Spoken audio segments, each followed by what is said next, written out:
안녕하세요. 그로우선입니다. 정말 오랜만에 영상에서 뵙게 되었습니다. 그동안에 저는 좀 시험 준비들과 수련들로 바쁜 나날들을 보내고 있었습니다. 먼저 10월 달에 가족치료학회 부부가족 상담 전문가 면접을 보았는데요. 최종적으로 합격 소식을 듣고 부부가족 상담 전문가 2급 자격증을 취득했습니다. 예! 감사합니다. 네. 이 부분에 대한 후기는 다음번에 좀 나눠보기로 하려고 하고요. 오늘은 청소년 지도사 자격증인 2급의 자격에 대해서 알아보려고 합니다.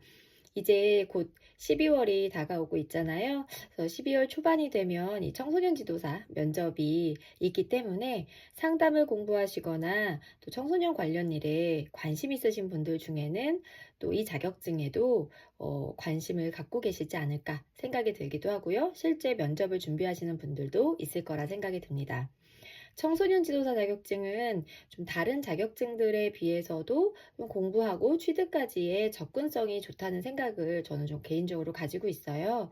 2급의 경우에는 학사, 학위 이상의 자격이 있으시다면 그 위에 청소년 관련 8과목을 추가적으로 학점은행제에서 이수하시게 된다면 필기시험을 면제받을 수가 있거든요. 그렇기 때문에 한 반년 정도의 준비 기간에 그 8과목을 좀 이수하시고 면접을 12월에 보신다면 합격 후에 바로 자격증을 취득하실 수가 있게 되는 거죠.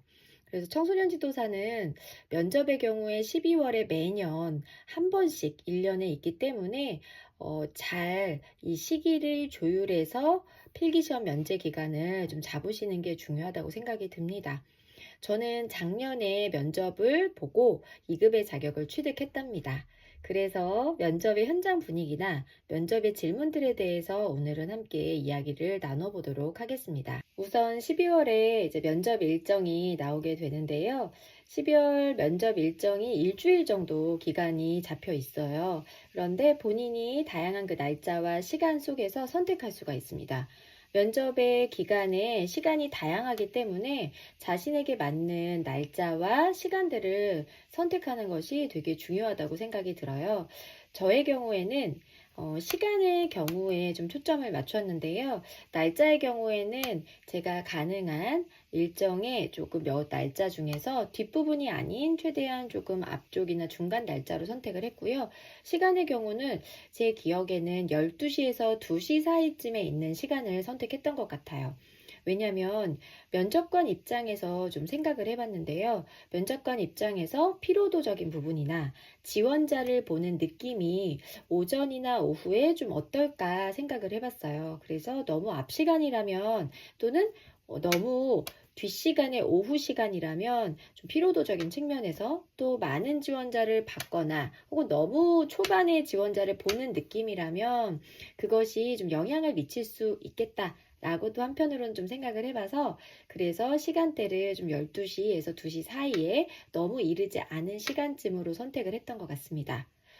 면접장에 도착을 하게 되면 먼저 대기장에서 모두 한 번에 대기를 하게 됩니다. 이 시간 동안에는 굉장히 긴장이 많이 되더라고요. 그리고 면접 대기장에 들어섰을 때 많은 분들이 다 굉장히 두꺼운 책들이나 이런 거를 보고 계셨어요, 자료들을. 그래서 그 모습을 보면서 더 긴장감이 높아졌던 것 같아요. 그런데 이 대기장에 있을 때 이제 수험번호 순서대로 번호를 랜덤하게 뽑게 됩니다. 그래서 앞쪽에 나가서 그 번호가 들어있는 통 안에 있는 랜덤한 번호들을 뽑게 되고요. 이때 뽑은 번호대로 면접의 조가 형성되게 되는 거라고 보시면 됩니다. 저는 조가 굉장히 거의 마지막에 해당하는 조였거든요. 그래서 두 번째 대기 시간이 상당히 길기도 길었습니다. 그리고 이렇게 자신이 뽑은 번호를 옆에 이렇게 착용하게 되어 있습니다. 그래서 저는 오늘 제가 그날 당일에 어떤 복장을 입고 가야 되나 되게 고민을 했었는데요. 날씨가 굉장히 추웠기 때문에 완전히 정장에 수트를 입기보다는 적절하게 좀 세미하게 입고 가는 것이 낫겠다라고 생각을 했습니다. 그래서 이렇게 보시는 바와 같이 이 목티와 카라가 있는 조끼, 그 다음에 자켓을 입고 바지는 검정색 슬랙스 바지를 입고 갔어요. 면접장에 실제 갔을 때 굉장히 다양한 복장들을 볼 수가 있었습니다. 실제로 그냥 수트를 정식적으로 입고 오시는 분들도 계셨고요. 또 저처럼 유사하게 약간의 세미하게 자켓이나 티 이런 것들로 매칭을 해서 입고 오신 분들도 계셨습니다. 어쨌든 제가 느낀 바로는 단정한 복장이면 되겠구나라고 생각을 좀 할 수가 있었어요. 그래서 여러분들도 그 날씨에 맞춰서 또 여러분들이 가지고 있는 복장 중에서 적절하게 선택해서 가시면 될 것 같아요. 이후에 이제 번호를 뽑고 난 다음에는 자신이 다시 한번 조별로 앉을 수 있도록 대기 장소를 이동했어요. 제가 갔던 면접장은 이제 대기 장소를 그러니까 한 번 더 이동하게 된 거죠. 그런데 이때부터 이제 전자기기 등은 다 사용할 수가 없게 되었습니다. 그리고 함께 들어가는 조별로 이 뽑은 번호별로 앉게 되고요. 그래서 이 뽑은 번호를 부착하게 되어 있습니다. 그래서 저 역시도 오늘 제가 집게로 한번 부착을 해봤는데요. 이 복장에 이렇게 제 번호를 착용한 채로 앉아서 대기하게 되었어요. 그런데 제가 경험을 해보니 이 두 번째 대기 장소 시간이 짧은 분도 계시고 길어지시는 분들도 계세요. 저 같은 경우에는 거의 끝번호를 뽑았기 때문에 저희 조가 거의 마지막 조였습니다. 그래서 제 대기 시간은 상대적으로 조금 더 늘어나게 됐죠. 근데 이때 전자기기에 있는 자료들을 볼 수가 없었어요.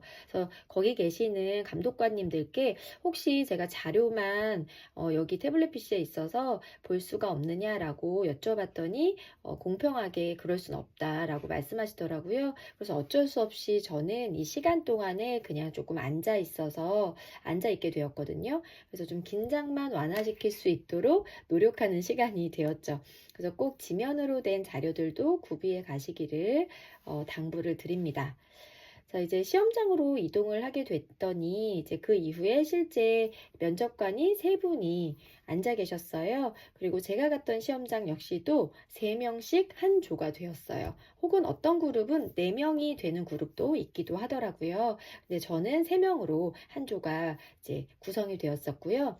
시험장에서 이제 면접장으로 이동을 했을 때 면접관님도 세 분이 여성 면접관님 한 분과 남성 면접관님 두 분이 착석을 해 계셨습니다. 시험장마다 약간씩은 차이가 있을 수가 있다고 생각이 드는데요.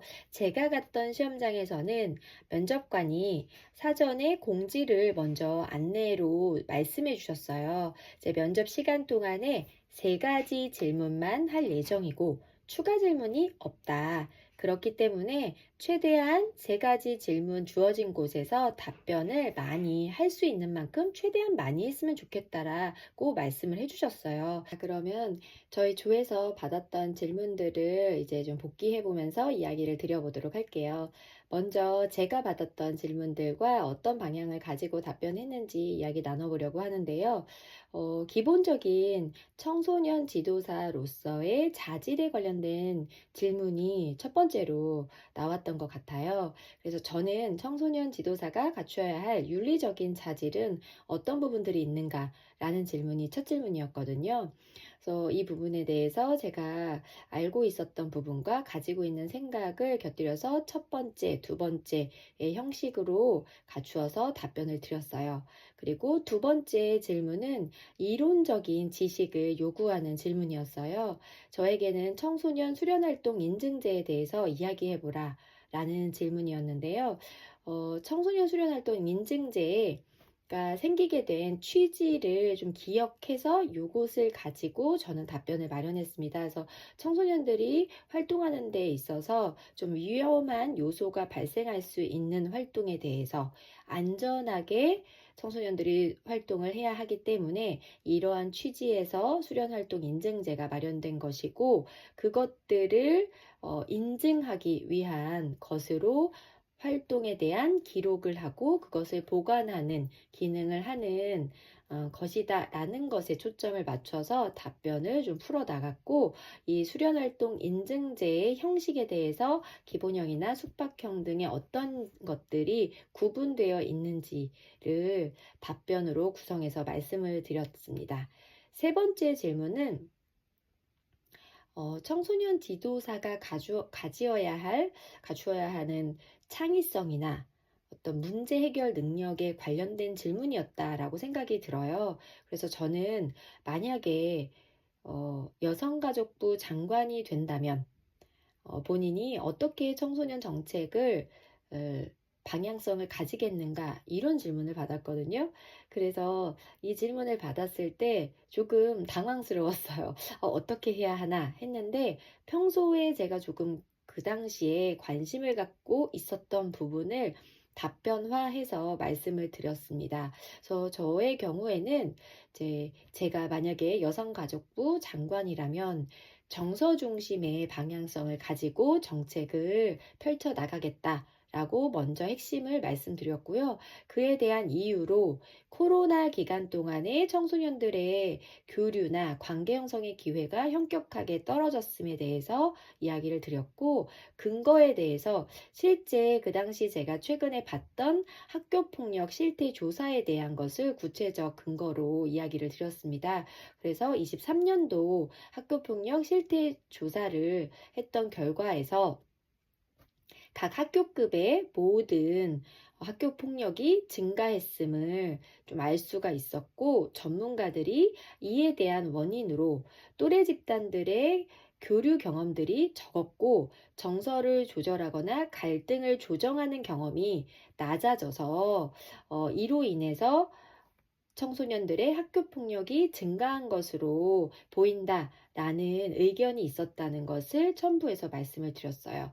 그래서 이러한 부분을 토대로 해서 정서 중심의 정책을 통해서 코로나 이후의 시대에 걸맞게 청소년들이 정서적으로 조금 더 조절 가능하고 관계 속에서 조금 갈등을 조정할 수 있는 다양한 프로그램이나 정책들의 방향을 가지고 이끌어 나가겠다라고 답변을 했더니, 이제 면접관들께서 고개를 좀 이렇게 끄덕이는 모습들을 제가 보면서 긍정적으로 다가갔구나라고 좀 느낄 수가 있었죠. 같은 조회에서 다른 분들이 받았던 질문들은 이런 종류가 있었어요. 첫 번째 질문에서는 청소년 지도사로서의 전문적인 역할에 대해서 이야기를 해보라 라는 질문을 받으셨고요. 또 한 분은 청소년기의 상상 속 청중은 무엇인가 설명해봐라, 이런 질문을 받으셨어요. 그래서 기본적인 지식과 자질에 대한 질문들이 나타났고, 또 하나 창의력과 관련해서는 산속에서 활동을 하다가 길을 잃었을 때 어떻게 대처하겠는가 라는 질문도 받으셨던 분이 있습니다. 그래서 세 가지의 부류로 좀 나누어서 준비해보면 좋겠다라는 생각을 가졌어요. 청소년 지도사로서 갖추어야 할 기본적인 덕목이나 자질, 그리고 역할적인 부분에 대한 질문의 유형으로 좀 구분해서 답변을 마련해보고, 또 두 번째는 정말 지식적인 부분들에 대해서 좀 외워야 하는 부분들이 있잖아요. 그래서 이 부분들을 주요한 것 위주로 정리해서 봐야겠구나라는 생각을 했고요. 또 세 번째는 그 창의적인 질문이나 그 각각의 상황에 맞춰서 본인이 청소년 지도사로서 어떻게 행동할 것인가에 대한 질문이기 때문에, 이 부분에 대해서는 개인적으로 조금 자신이 중심을 가지고 관심 있게 여기는 부분들과 접목을 시켜서 답변할 필요성이 있겠구나, 이런 것을 좀 느낄 수가 있었습니다. 그래서 기본이나 지식에 관련된 질문들은 저의 경우에는 준비를 할 때에 핵심적인 키워드를 가지고 일단은 마련을 했고요. 그래서 수련활동 인증제 같은 경우에도 이 청소년 수련활동 인증제가 어떤 취지에서 등장을 하게 됐구나, 그래서 그에 대한 키워드가 무엇인지 이것을 좀 명료하게 한 후에 그것을 제 입말로 연결해서 이야기하도록 연습을 한 것이 도움이 되었던 것 같습니다. 그래서 아주 똑같이 달달달 암기하는 것이 아니라 주어진 질문에 대해서 이해를 명확하게 하고 있는지, 그리고 그것에 대한 기능이나 역할이 어떤 것이 있는지, 의의나 이런 것을 정확하게 알고 있는지를 묻는 것이기 때문에 자신의 입말로 연습하는 게 좋겠다라는 생각이 들고요. 두 번째, 나머지 질문들인 개인적인 동기라든가 청소년 지도사로서의 자질이라든가 창의성이라든가 이런 것에 관련되어 있는 질문들은 제가 생각하기에는 자신이 평소에 관심 있는 청소년과 관련해서 어떤 부분들에 좀 관심이 있는지, 그리고 어떤 것을 나는 적용하고 싶은지, 이것에 대해서 좀 구체화하는 게 중요하다고 생각이 들었어요. 그래서 좀 막연하게 답변하기보다는 구체적으로 내가 기여하고 싶은 청소년과 관련되어 있는 활동의 어느 부분들이 있는지, 그리고 그 부분들을 좀 뒷받침할 수 있는 근거나